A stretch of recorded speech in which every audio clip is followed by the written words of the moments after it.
Dilkhush, Bengaluru blue, seedless Sharad ಸೇರಿದಂತೆ ಹಲವು ತಳಿಯ ದ್ರಾಕ್ಷಿಗಳನ್ನು ಬೆಳೆಯುವಲ್ಲಿ ಚಿಕ್ಕಬಳ್ಳಾಪುರ ಜಿಲ್ಲೆ ಹೆಸರುವಾಸಿಯಾಗಿತ್ತು. ಆದರೆ ಕಾಲಕ್ರಮೇಣ ಸ್ವದೇಶಿ ದ್ರಾಕ್ಷಿ ಬೆಳೆಗೆ ಬೇಡಿಕೆ ಕಡಿಮೆಯಾದ ಹಿನ್ನೆಲೆಯಲ್ಲಿ ಜಿಲ್ಲೆಯ ರೈತರು ಅಮೆರಿಕನ್ ತಳಿಯಾದ ರೆಡ್ ಗ್ಲೋಬ್ ದ್ರಾಕ್ಷಿ ಬೆಳೆಯಲು ಮುಂದಾಗಿದ್ದಾರೆ. ಚಿಕ್ಕಬಳ್ಳಾಪುರ ತಾಲೂಕಿನ ಅಜ್ಜಾವರ ಗ್ರಾಮದ ದ್ರಾಕ್ಷಿ ಬೆಳೆಗಾರ KR ರೆಡ್ಡಿಯವರು 24 ಎಕರೆ ಕೃಷಿ ಭೂಮಿಯನ್ನು ಹೊಂದಿದ್ದು, ಈ ಪೈಕಿ 10 ಎಕರೆ ಪ್ರದೇಶದಲ್ಲಿ ದ್ರಾಕ್ಷಿ ಬೆಳೆಯುತ್ತಿದ್ದಾರೆ. ಅವರ 5 ಎಕರೆ ಪ್ರದೇಶದಲ್ಲಿ ವಿದೇಶಿ ತಳಿಯಾದ ರೆಡ್ ಗ್ಲೋಬ್ ದ್ರಾಕ್ಷಿಯನ್ನು ಸಾಲು ಪದ್ಧತಿ ಹಾಗೂ ಚಪ್ಪರ ಪದ್ಧತಿಯಲ್ಲಿ ಬೆಳೆಯುತ್ತಿದ್ದಾರೆ. ಇಲ್ಲಿ ನಾವು ಸುಮಾರು 24 ಎಕರೆ ಜಮೀನಿದೆ ನಮ್ಮದು ಈ ಗ್ರಾಮದಲ್ಲಿ. ಈಗ ಇದರಲ್ಲಿ 10 ಎಕರೆ ನಾವು ದ್ರಾಕ್ಷಿ ತಳಿ ಬೆಳೀತಾ ಇದ್ದೇವೆ. ಅದರಲ್ಲಿ 5 ಎಕರೆ ರೆಡ್ ಗ್ಲೋಬ್ ತಳಿ, 5 ಎಕರೆ ದಿಲ್ಖುಷ್ ತಳಿ ಬೆಳೀತಾ ಇದ್ದೇವೆ. ಇದು ದಿಲ್ಖುಷು ರೇಟು ಸ್ವಲ್ಪ ಬೆಲೆ ಬಹಳ ಕಡಿಮೆ ಇದೆ. ರೆಡ್ ಗ್ಲೋಬ್ ಸ್ವಲ್ಪ ಮಾರುಕಟ್ಟೆ ಪರವಾಗಿಲ್ಲ. ಈಗ ರೆಡ್ ಗ್ಲೋಬ್ಗೆ ಸುಮಾರು ಇದು 115 ರೂಪಾಯಿ ಮೊನ್ನೆ ಒಂದು ತೋಟದಲ್ಲಿ ಮಾರಾಟ ಮಾಡಿದ್ವಿ. ಈಗ ಇದು 105 ರೂಪಾಯಿ ಇವತ್ತು ಮಾರಾಟ ಮಾಡಿದ್ದೇವೆ. ಇದು ಹೊರ ರಾಜ್ಯಗಳು ಮತ್ತು ಹೊರ ದೇಶ ಬಾಂಗ್ಲಾ ಮತ್ತು ನೇಪಾಳಕ್ಕೆ ಇಲ್ಲಿಂದ ತಗೊಂಡೋಗಿ ವ್ಯಾಪಾರಸ್ಥರು ಮಾರಾಟ ಮಾಡ್ತಾಯಿದ್ದಾರೆ. ಖರ್ಚು ಇದರಿಂದ ನಮಗೆ ಒಂದು ಎಕರೆಗೆ 3 ಲಕ್ಷ ರೂಪಾಯಿ ಬರ್ತಾಯಿದೆ.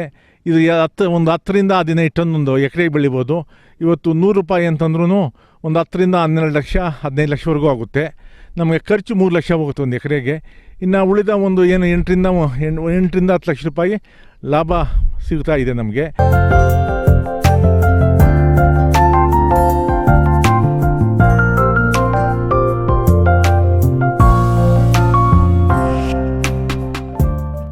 ಮಾರುಕಟ್ಟೆಯಲ್ಲಿ ರೆಡ್ ಗ್ಲೋಬ್ ದ್ರಾಕ್ಷಿಗೆ ಅಧಿಕ ಬೇಡಿಕೆ ಇದ್ದು, ನೆರೆಯ ಬಾಂಗ್ಲಾದೇಶ ಹಾಗೂ ನೇಪಾಳಕ್ಕೆ ರಫ್ತು ಮಾಡಲಾಗುತ್ತಿದೆ.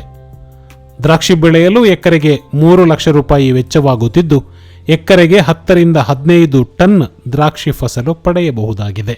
ಅಲ್ಲದೆ ಈ ಬೆಳೆಯಿಂದಾಗಿ ರೈತರು ಒಟ್ಟು 8 ರಿಂದ 10 ಲಕ್ಷ ರೂಪಾಯಿ ಲಾಭ ಗಳಿಸುತ್ತಿದ್ದಾರೆ. ಕೇಂದ್ರ ಸರ್ಕಾರ ಬೆಳೆ ಹಾನಿ ನಿರ್ವಹಣೆ ಹಾಗೂ ಕೃಷಿ ಸಿಂಚಯ ಯೋಜನೆ ಸೇರಿದಂತೆ ಫಸಲ್ ಬಿಮಾ ಯೋಜನೆಯಿಂದ 12 ಲಕ್ಷ ರೂಪಾಯಿ ವಿಮಾ ಮೊತ್ತವನ್ನು ನೀಡುವುದರಿಂದ ದ್ರಾಕ್ಷಿ ಬೆಳೆಗಾರರಿಗೆ ಅನುಕೂಲವಾಗಿದೆ.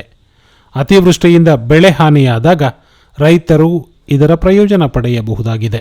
ಅಂದರೆ ಬೆಳೆ ಬರಬೇಕು, ಇದು ಪ್ರಕೃತಿ ವಿಕೋಪಗಳು ಹೆಚ್ಚು ಕಡಿಮೆ ಆದಾಗ ನಮಗೆ ಬಹಳ ಲಾಸ್ ಆಗುತ್ತೆ. ಏಕೆಂತಂದರೆ ಈಗ ಎಕರೆ ನಾವು ಏನು 3 ಲಕ್ಷ ರೂಪಾಯಿ ನಾವು ಏನು ಇದು ಮಾಡಿದ್ದೀವಿ, ಖರ್ಚು ಮಾಡಿದ್ದೀವಿ ಈ ಬೆಳೆಗೆ, ಅದು ಯಾವುದೇ ಒಂದು ಬಿಡಿಕಾಸು ವಾಪಸ್ ಬರೋದಿಲ್ಲ. ಇದು ಈಗ ಏನು ರೆಡ್ ಗ್ಲೋಬ್ ತಳಿ ಈಗ ಮೊನ್ನೆ 2021-22 ಅತಿ ಹೆಚ್ಚಿನ ಮಳೆ ಆದಾಗ, ಅತಿವೃಷ್ಟಿ ಆದಾಗ ನಮಗೆಲ್ಲ ಬಹಳ ತೊಂದರೆ ಆಯಿತು. ಆ ಸಮಯದಲ್ಲಿ ಕೇಂದ್ರ ಸರ್ಕಾರ ನಮ್ಮ ಪ್ರಧಾನಮಂತ್ರಿಗಳಾದಂಥ ಮೋದಿಜಿಯವರು ಫಸಲ್ ಬಿಮಾ ಯೋಜನೆ ಒಂದು ಇನ್ಶೂರೆನ್ಸ್ ತಗೊಂಬಂದರು. ಒಂದು ಹೆಕ್ಟೇರಿಗೆ ಅದು 14,000 ರೂಪಾಯಿ ನಾವು ವಿಮಾ ಕಂತು ಕಟ್ಟಬೇಕು. ಅವರು ಸರ್ಕಾರದಿಂದ 2,80,000 ರೂಪಾಯಿ ಕೊಡ್ತೀವಿ ಅಂತ ಹೇಳಿದ್ರು. ನಾವೆಲ್ಲ ಅದನ್ನು ಒಂದು ಸದುಪಯೋಗ ಪಡಿಸ್ಕೊಂಡಾಗ ನನಗೆ ಸುಮಾರು 2022ರಲ್ಲಿ ನನಗೆ ಒಂದು 5.5 ಲಕ್ಷ ಬಂತು. 2023ರಲ್ಲಿ 6.5 ಲಕ್ಷ ಬಂತು. ಒಟ್ಟು ನನಗೆ 12 ಲಕ್ಷ ಆಗಿದೆ. ಈ ಕೃಷಿ ಸಿಂಚನ ಯೋಜನೆಯಲ್ಲಿ ಈಗೇನು ನಮ್ಮ ಕೇಂದ್ರ ಸರ್ಕಾರದಿಂದ ನಮಗೆ ಸಹಾಯಧನ ಸಿಕ್ಕಿರ್ತೈತೆ. ಕೇಂದ್ರ ಸರ್ಕಾರಕ್ಕೆ ನಮ್ಮ ರಾಜ್ಯ ಸರ್ಕಾರಕ್ಕೆ ನನ್ನ ಮನವಿ ಏನಂದರೆ, ಈ ನಮ್ಮ ಭಾಗದಲ್ಲಿ ಈಗ ದ್ರಾಕ್ಷಿ ಸೀಸನ್ನಲ್ಲಿ ರೇಟ್ ಬಹಳ ಕಡಿಮೆ ಇರ್ತದೆ. ಆ ಸೀಸನ್ನಲ್ಲಿ ಒಂದು ಶ್ವೇತಾಗಾರ ಏನು ಕೋಲ್ಡ್ ಸ್ಟೋರೇಜ್ ಅಂತಾರಲ್ವ, ಅದನ್ನು ನಮಗೆ ಈಗ ಮಹಾರಾಷ್ಟ್ರದಲ್ಲಿ 90% ಸಬ್ಸಿಡಿ ಕೊಟ್ಟು ಅವರಿಗೆ ರೈತರಿಗೆ ಉತ್ತೇಜನ ಕೊಡ್ತಾ ಇದ್ದಾರೆ. ಅದೇ ರೀತಿ ನಮ್ಮ ರಾಜ್ಯ ಸರ್ಕಾರ ಮತ್ತು ಕೇಂದ್ರ ಸರ್ಕಾರ ನಮ್ಮ ಚಿಕ್ಕಬಳ್ಳಾಪುರ ಜಿಲ್ಲೆಯಲ್ಲಿ ಅತಿ ಹೆಚ್ಚು ಬೆಳಿತೀವಿ.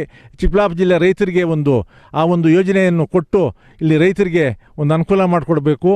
ಅದು ಈಗ ಸೀಸನ್ನಲ್ಲಿ ರೇಟ್ ಕಡಿಮೆ ಇರೋ ಟೈಮಲ್ಲಿ ಆ ಸ್ಟೋರೇಜಲ್ಲಿ ಇಟ್ಕೊಂಡು ಮತ್ತೆ ಹಣ್ಣು ಖಾಲಿ ಆದಮೇಲೆ ಮಾರಾಟ ಮಾಡಿದ್ರೆ ಹೆಚ್ಚಿನ ಒಂದು ಲಾಭ ಸಿಗ್ತೈತೆ.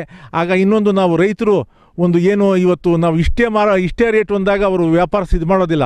ಈ ಕೋಲ್ಡ್ ಸ್ಟೋರೇಜಲ್ಲಿದ್ದಾಗ ಏನಾಗುತ್ತೆ ಅಂದರೆ ನಮ್ಗೆ ಭಯ ಇರೋದಿಲ್ಲ. ನಾವು ರೇಟ್ ಅದಕ್ಕೆ ಒಂದು ಬೆಲೆ ನಿಗದಿಪಡಿಸ್ಬೋದು. ಬೆಲೆ ನಿಗದಿಪಡಿಸಿ ಮಾಡಿದಾಗ ನಮ್ಗೆ ಹೆಚ್ಚಿನ ಒಂದು ಅನುಕೂಲ ಆಗುತ್ತೆ.